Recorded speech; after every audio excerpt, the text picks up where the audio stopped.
വണ്ടിയിൽ കയറിയ സമയം മുതൽ കല്ലു ഒന്നും മിണ്ടാതെ ഇരിപ്പാണ്. കല്ലൂസേ, എന്താടോ ഒന്നും മിണ്ടാതെ ഇങ്ങനെ ഇരിക്കുന്നേ? എന്തെങ്കിലും പ്രശ്നമുണ്ടോ? ദേവ അവളോട് ചോദിച്ചു. ഇല്ല ദേവേട്ട, ഞാനിങ്ങനെ. അതും പറഞ്ഞ് അവന്റെ വയറ്റിൽ മുറുകെ പിടിച്ചു പുറത്ത് മുഖം ചേർത്ത് ഇരുന്നു കല്ലു. ദേവ ഒന്ന് പതറി. അവൾക്ക് ഇനി എന്തെങ്കിലും വൈകായി ഉണ്ടോന്ന് അറിയാത്തത് കൊണ്ട് വണ്ടിയുടെ സ്പീഡ് കുറച്ചു.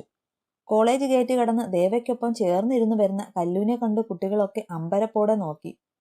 കല്ലു, കോളേജ് എത്തിയടാ. വണ്ടി നിർത്തിയിട്ട് മുഖമുയർത്താതെ അങ്ങനെ തന്നെ ഇരിക്കുന്ന കല്ലുവിനെ അവൻ വിളിച്ചു. ആ, അവൾ ചമ്മിയ ചിരിയോടെ ഇറങ്ങി. അല്ല അളിയ, ഇതൊക്കെ എന്താ? ഒരു രാത്രി ഫോട്ടോ സ്റ്റാറ്റസ് ഇടുന്നു, രാവിലെ ഒരുമിച്ചു വരുന്നു, എന്താ ഉദ്ദേശം? സുധി ചോദിച്ചു. പ്രത്യേകിച്ച് ഒരു ഉദ്ദേശവുമില്ല. ഇതെന്റെ വല്യച്ഛന്റെ മോളാണ്. അതൊന്നും അറിയാൻ കുറച്ചു വൈകി, അത്രയേ ഉള്ളൂ. അവൻ അവളെ ചേർത്ത് പിടിച്ചു പറഞ്ഞു. കല്ലു അവരെ നോക്കി പുഞ്ചിരിച്ചു. ദേവേട്ടാ, ഞാൻ ക്ലാസ്സിലേക്ക് പൊയ്ക്കോട്ടെ? അവർ വന്നിട്ട് പോയാ പോരെ? ആ, ഇനി ഒരുമിച്ച് പൊയ്ക്കോ. ദേ വന്നല്ലോ വാലുകൾ, കിച്ചു പുറകിലേക്ക് ചൂണ്ടി പറഞ്ഞു. ദേവവും ആദിയും സ്കൂട്ടിയിലായിരുന്നു വന്നത്. ആദി ദേവയെ നോക്കി കണ്ണുരുട്ടിക്കൊണ്ട് കല്ലുവിന്റെ കയ്യിൽ പിടിച്ച് മുന്നോട്ട് നടന്നു. ദേവു എല്ലാവരെയും നോക്കി പുഞ്ചിരിച്ചുകൊണ്ട് നടന്നു. ക്ലാസ്സിലെത്തിയപ്പോൾ തന്നെ സാർ ക്ലാസ്സിൽ വന്നു. പിന്നെയുള്ള പീരീഡൊക്കെ സാറുണ്ടായിരുന്നു. അതുകൊണ്ട് തന്നെ കല്ലുവിനോട് വിശേഷമൊന്നും തിരക്കാൻ പറ്റിയില്ല. ബ്രേക്ക് ടൈം പുറത്തിറങ്ങിയപ്പോഴേക്കും കല്ലു ആകെ ഒരു മൂഡ് ഓഫ് പോലെ ഇരിക്കുന്നത് രണ്ടുപേരും ശ്രദ്ധിച്ചു. എന്താ കല്ലുമ്മ ആകെ ഒരു മൂഡ് ഓഫ്? അവിടെ ഇഷ്ടമായില്ലേ? ആദി ചോദിച്ചു. അതല്ലടി, ഞാൻ സ്വപ്നത്തിൽ മാത്രം കണ്ട ആളിനെ നേരിട്ട് കണ്ടു, കല്ലു പറഞ്ഞു. എന്താന്ന്? ദേവു അറിയാതെ ചോദിച്ചു പോയി. ഞാൻ കണ്ടു ആളിനെ ഇന്ന് TV-യിൽ. അപ്പോ ഏതോ സിനിമാ നടനാണ് ആള്, ആദി കളിയാക്കി. സിനിമാ നടനല്ല, ACP ത്രിലോക് സച്ചിദാനന്ദൻ. ഇപ്പോൾ നടക്കുന്ന സൈക്കോ കേസ് അന്വേഷണം അയാൾക്കാണ്. അതിനെക്കുറിച്ച് പത്രക്കാരോട് ദേഷ്യത്തിൽ സംസാരിക്കുന്നതാണ് ഞാൻ കണ്ടത്. കല്ലു ഏതോ ലോകത്തെന്നതുപോലെ പറഞ്ഞു നിർത്തി. അപ്പോ പിന്നെ ആ ചാപ്റ്റർ ക്ലോസ് ആയി. ഇനി നമ്മൾ എന്തു ചെയ്യും മല്ലയ്യ? ആദി ചോദിച്ചു. എനിക്ക് വേണം അയാളെ, എന്റെ മാത്രമായിട്ട്. കല്ലു പറഞ്ഞു നിർത്തിയതും ബാക്കി രണ്ടുപേരും ഇവൾക്കിതെന്താ എന്ന ഭാവത്തിൽ നോക്കി. നിനക്കെന്താ കല്ലു, തലയ്ക്ക് വെളിവില്ലാതെ ആയോ? ദേവു ദേഷ്യത്തിൽ ചോദിച്ചു. അറിയില്ല, എനിക്ക് അയാളെ ഇഷ്ടമാണ്. ഞാൻ ആ സ്വപ്നം കാണാൻ തുടങ്ങിയിട്ട് എത്രയോ നാളായി. ഒരിക്കൽ പോലും നേരിട്ട് കണ്ടിട്ടില്ലാത്ത ഒരാളെയാണ് ഞാൻ ഇത്രയും നാൾ മനസ്സിൽ കൊണ്ട് നടന്നത്. ഇപ്പോ ആള് അടുത്തുണ്ട്. പിന്നെ എന്റെ ഇഷ്ടം ഞാൻ വേണ്ടെന്ന് വെക്കണോ? കല്ലുവിന്റെ ഭാവം മാറി. അവൾക്ക് നല്ല ദേഷ്യം വരുന്നുണ്ട് എന്നത് അവളുടെ മുഖത്തു നിന്ന് തന്നെ വ്യക്തമാണ്. ശരി, നിന്റെ ഇഷ്ടത്തെക്കുറിച്ച് നീ അയാളോട് പറയുന്നു. അയാൾ നിന്നെ അക്സെപ്റ്റ് ചെയ്തില്ലെങ്കിൽ? ഞാൻ ഉദ്ദേശിച്ചത് നിന്റെ ഇഷ്ടം അയാൾ നിരസിച്ചാൽ? ആദി ചോദിച്ചു. അറിയില്ല, എനിക്ക് അയാളെ ഭർത്താവായി വേണം, അത്രയും മാത്രം എനിക്കിപ്പോ അറിയാം. കല്ലു, നീ വെറുതെ ഭ്രാന്ത് വിളിച്ചു പറയരുത്. അവളുടെ ഒരു പ്രേമം, എപ്പോഴോ കണ്ടു മറന്ന മുഖം സ്വപ്നമായി നിന്റെ ഉറക്കം കളഞ്ഞു. അതിന്റെ പേരിൽ അയാളോട് പ്രേമമാണ് ഒലക്കയാണെന്ന് പറഞ്ഞു പോകാൻ മാത്രം മന്ദബുദ്ധിയാണോ നീ? ദേവു ചോദിച്ചു. ഞാൻ തീരുമാനിച്ചു കഴിഞ്ഞു. എന്റെ ലൈഫല്ലേ, എനിക്കറിയാം എന്താ ചെയ്യേണ്ടതെന്ന്. അവൾ വല്ലാത്ത ദേഷ്യത്തിൽ അതും പറഞ്ഞു പോയി. ദേവുവും ആദിയും അവൾ പോയ വഴിയെ നോക്കി. ആദൂസേ, ആ വിളി കേട്ടതും ആദി പല്ല് കടിച്ച് തിരിഞ്ഞു നോക്കി. എന്താടോ? ദേവയായിരുന്നു കയ്യിൽ ഒരു ഡയറി മിൽക്ക് പിടിച്ചു നിൽപ്പുണ്ട്. ദാ, ഇത് കല്ലൂന് കൊടുക്കുവോ? ആ, കല്ലൂന് ഇതല്ല, കുറച്ച് നെല്ലിക്കയാണ് ആവശ്യം. അതും പറഞ്ഞ് ആദി പോയി. ദേവ കാര്യം മനസ്സിലാകാതെ ദേവുവിനെ നോക്കി. രണ്ടും കൂടെ ചെറുതായിട്ട് തെറ്റി, അതാ. ഇത് ഞാൻ കൊടുക്കാം. ദേവു അത് വാങ്ങിപ്പോയി. എന്താ അളിയ, നിന്റെ ആദ്യമോള് പിണങ്ങിപ്പോയാ? ഇച്ചു ചോദിച്ചു. ആ, സമയമുണ്ട്, അത് പിന്നെ നോക്കാം, നിങ്ങൾ വാ.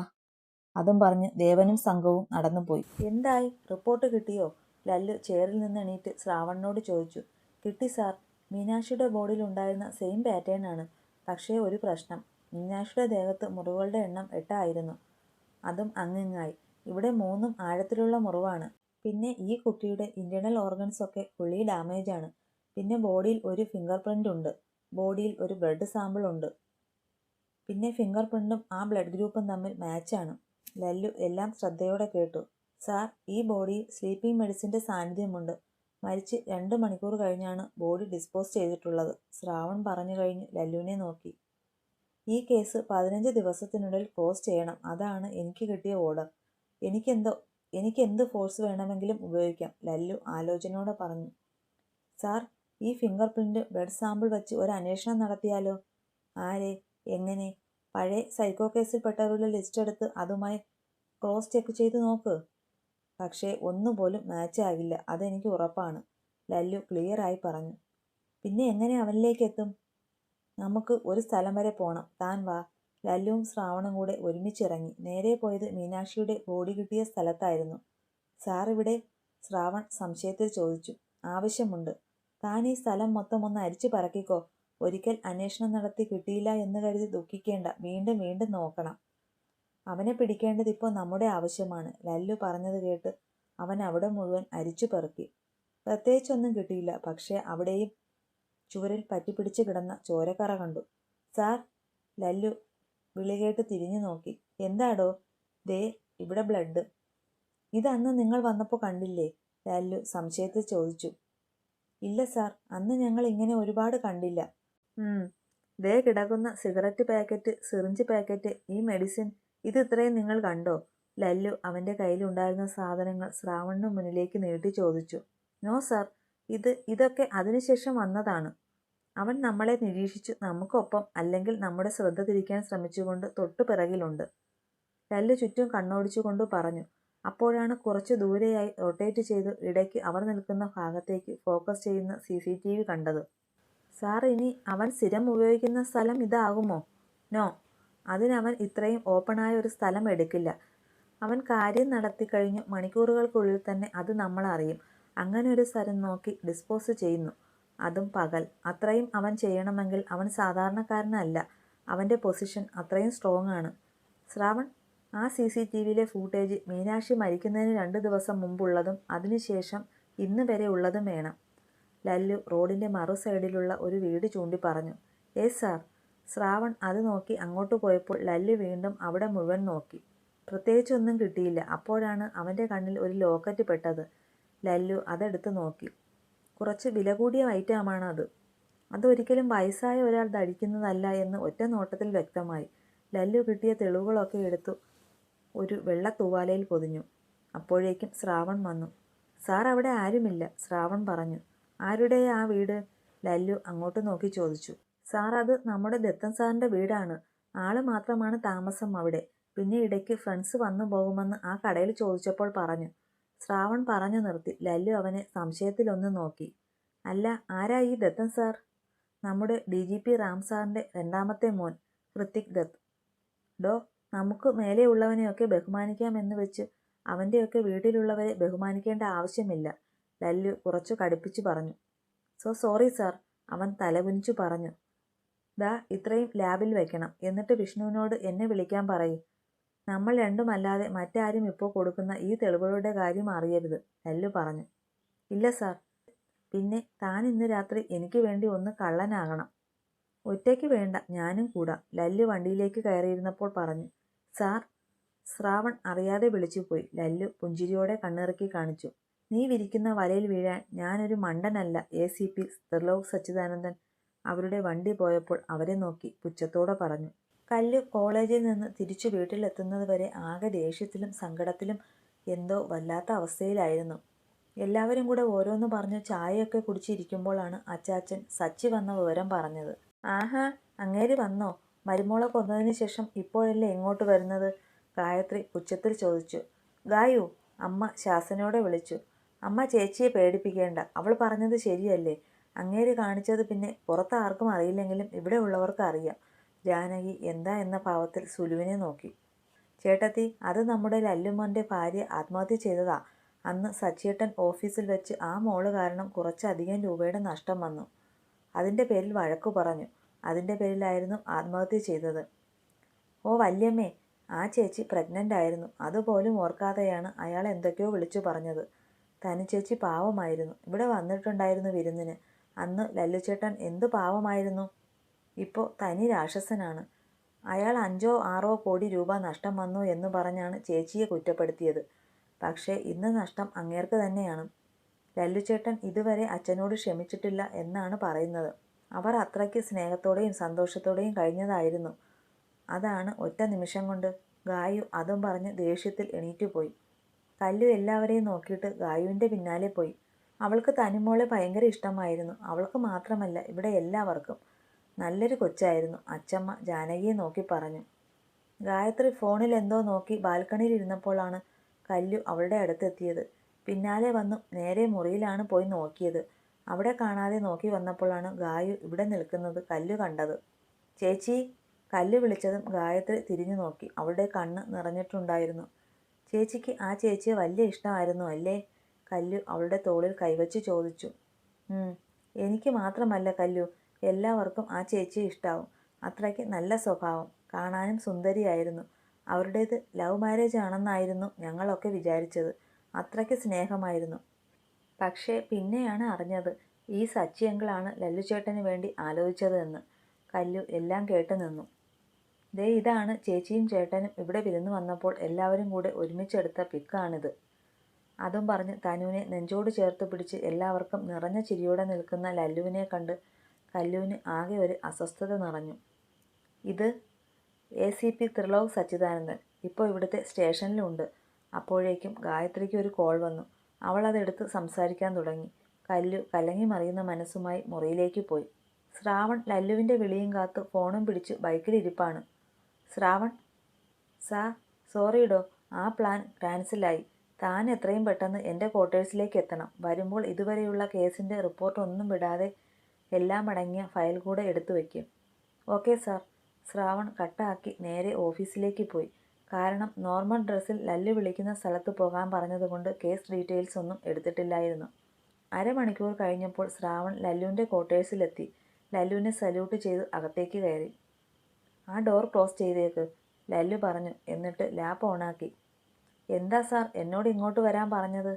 താനിരിക്കും, അവനെ നോക്കി പറഞ്ഞു. ശ്രാവൺ ലല്ലുവിനെ നോക്കിയിട്ട് അവൻ്റെ അടുത്തേക്ക് ഇരുന്നു. ഇത് നോക്കിക്കേ.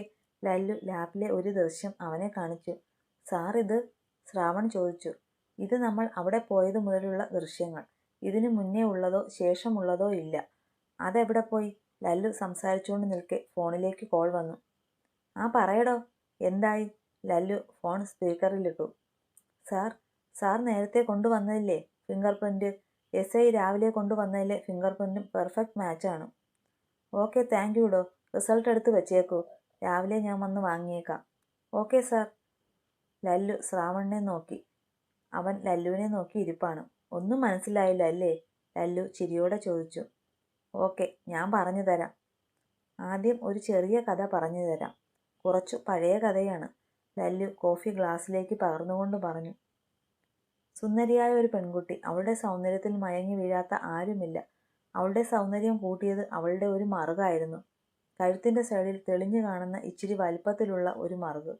ആ മറുക് കണ്ട് അതിൽ നിന്നുണ്ടായ ആരാധനയും അവളുടെ സൗന്ദര്യത്തോടുള്ള ഭ്രമവും അങ്ങനെ എന്തൊക്കെയോ അവളോട് അയാൾക്ക് തോന്നി. അന്ന് അവിടെ SI ആയിരുന്ന അവളെ വിവാഹം കഴിച്ചു.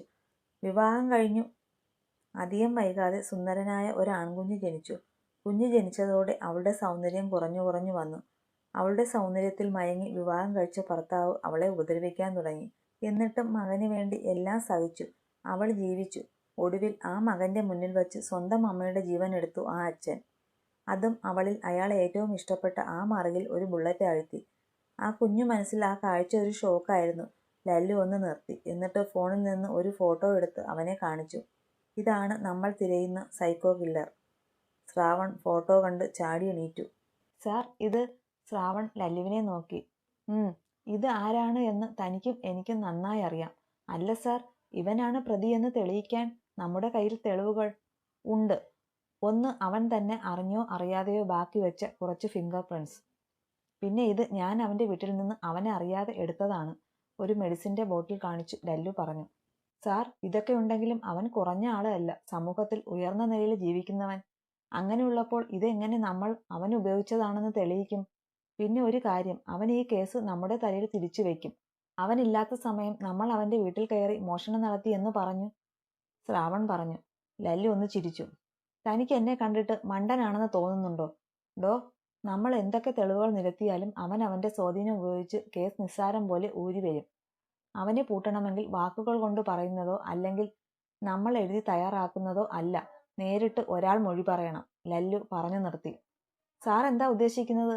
ശ്രാവൺ സംശയത്തിൽ ചോദിച്ചു. അവൻ നമ്മൾ വിരിക്കുന്ന വലയിൽ വീഴണം. പക്ഷേ എവിടെയെങ്കിലും ഒന്ന് പിഴച്ചാൽ കേസ് തിരിയും. ഞാനൊരു പ്ലാൻ റെഡിയാക്കിയിട്ടുണ്ട്. ലല്ലു വൈറ്റ് ബോർഡിൽ എഴുതാൻ തുടങ്ങി. 1. അവനാണ് പ്രതിയെന്ന് നമുക്കിപ്പോൾ അറിയാം.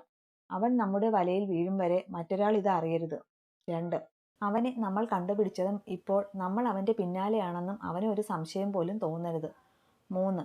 അവൻ്റെ ഫോൺ ട്രാക്ക് ചെയ്യണം. അതിന് സൈബർ സെല്ലിൽ നമുക്ക് അത്രയും വിശ്വാസമുള്ള ഒരാളെ വേണം റെഡിയാക്കാൻ. 4. ഇവൻ കുട്ടിയെ തട്ടിക്കൊണ്ടുപോയി ഇവൻ്റെ സ്ഥിരം സ്ഥലത്തെത്തുമ്പോൾ അവിടെ വെച്ച് തന്നെ ലോക്ക് ചെയ്യണം. പിന്നെ മീഡിയയുടെ മുന്നിൽ വെച്ചല്ലാതെ അവനെ പുറത്ത് ആരെയും കാണിക്കരുത്. 5. ഫൈനലായിട്ട് ഇവൻ്റെ അടുത്ത ലക്ഷ്യം ആര് തന്നെ ആയാലും ശരി, ആ കുട്ടിയുടെ ജീവന് ഒരാപത്തും നമ്മുടെ ഈ മിഷൻ്റെ ഇടയിൽ സംഭവിക്കരുത്. ഇതിലെ ഏറ്റവും വലിയ ടാസ്കും ഇത് തന്നെയാണ്. ശ്രാവൺ ലല്ലു പറഞ്ഞതൊക്കെ ശ്രദ്ധയോടെ കേട്ടിരുന്നു. സാർ, എൻ്റെ ഒരു സംശയമാണ്. ഇവൻ ഇനി കടത്തുന്നത് ആരെയാണെന്ന് എങ്ങനെ നമ്മൾ അറിയും? ഇവൻ ഒറ്റയ്ക്കാണ് ഇതൊക്കെ ചെയ്യുന്നത് എന്ന് ഉറപ്പാണ്. അപ്പോൾ സഹായി ഇല്ല. അപ്പോൾ പിന്നെ ഫോൺ ട്രാക്ക് ചെയ്താൽ ഉപയോഗമില്ല. ലല്ലു പുഞ്ചിരിച്ചു. അവൻ ഇനി കടത്തുന്നത് ആരെയാണെന്ന് എനിക്കറിയില്ല. പക്ഷേ ആളുള്ളത് അവൻ്റെ സെയിം കോളേജിൽ തന്നെയാകാനാണ് സാധ്യത. അവൻ കോളേജ് ടൈം കഴിഞ്ഞും അവിടെ ഒരുപാട് സമയം ചെലവഴിക്കുന്നുണ്ട്. പിന്നെ ഇനി സ്റ്റേഷനിൽ ഒരു മിസ്സിംഗ് നാളെ അല്ലെങ്കിൽ മറ്റന്നാൾ രാവിലെ റിപ്പോർട്ട് ചെയ്യും. ഒരു നിമിഷം പോലും പാഴാക്കാതെ അന്വേഷണം നടത്തണം. ലല്ലു കോഫി കുടിച്ചുകൊണ്ട് പറഞ്ഞു. സാർ, കോളേജിൽ നിന്ന് തന്നെയാണെന്ന് എങ്ങനെ പറയാൻ കഴിയും? അവനൊരു അധ്യാപകനല്ലേ? അപ്പോൾ പിന്നെ കോളേജിൽ കുറച്ചധിക സമയം നിന്നു എന്ന് വെച്ച് നമുക്ക് എങ്ങനെ സംശയിക്കാനാകും? ശ്രാവൺ ചോദിച്ചു. അത് ന്യായമായ സംശയമാണ്. പക്ഷേ എൻ്റെ നിഗമനത്തിൽ 100-ൽ 80% അവൻ അവൻ്റെ കോളേജിൽ നിന്നാകും പെൺകുട്ടിയെ എടുക്കുന്നത്. അതിന് കാരണമുണ്ട്. മീനാക്ഷി 2 മാസം മുന്നെയാണ് അവിടെ നിന്ന് കോഴ്സ് കംപ്ലീറ്റ് ആക്കി ഇറങ്ങിയത്. ലല്ലു പറഞ്ഞു നിർത്തി. സാർ, അതുകൊണ്ട് മാത്രം? ഉറപ്പില്ല. എങ്കിലും എൻ്റെ മനസ്സ് പറയുന്നു അവൻ അവിടെ നിന്ന് തന്നെയായിരിക്കും അടുത്ത ഇരയെ എടുക്കുന്നത്. ലല്ലു ബോർഡ് ക്ലീൻ ചെയ്തു. പെട്ടെന്ന് ശ്രാവൺ എന്തോ ഓർത്തതുപോലെ അവൻ്റെ അടുത്തേക്ക് പോയി. അല്ല സാർ, നാളെയോ മറ്റന്നാളോ മിസ്സിംഗ് കേസ് ഉണ്ടാകുമെന്ന് പറഞ്ഞല്ലോ. അതെന്താ അങ്ങനെ പറഞ്ഞത്? അവൻ്റെ പാറ്റേൺ അങ്ങനെയാണ്. അവൻ തിരഞ്ഞെടുക്കുന്ന പെൺകുട്ടികളുടെ ശരീരത്തിൽ ഉള്ള മാർഗ് എത്രയാണോ അത്രയും ദിവസത്തെ ഗ്യാപ്പിന് ശേഷം അവൻ വീണ്ടും അടുത്ത ആളിനെ കൊണ്ടുപോകും. ഇത് അവൻ്റെ ആദ്യത്തെ കേസല്ല. ഇത് ഇനിയും അവൻ ചെയ്യുന്ന 5ാമത്തെയും അവസാനത്തെയും കേസായിരിക്കും. ലല്ലു വല്ലാത്ത ഒരു വാശിയോടെ പറഞ്ഞു.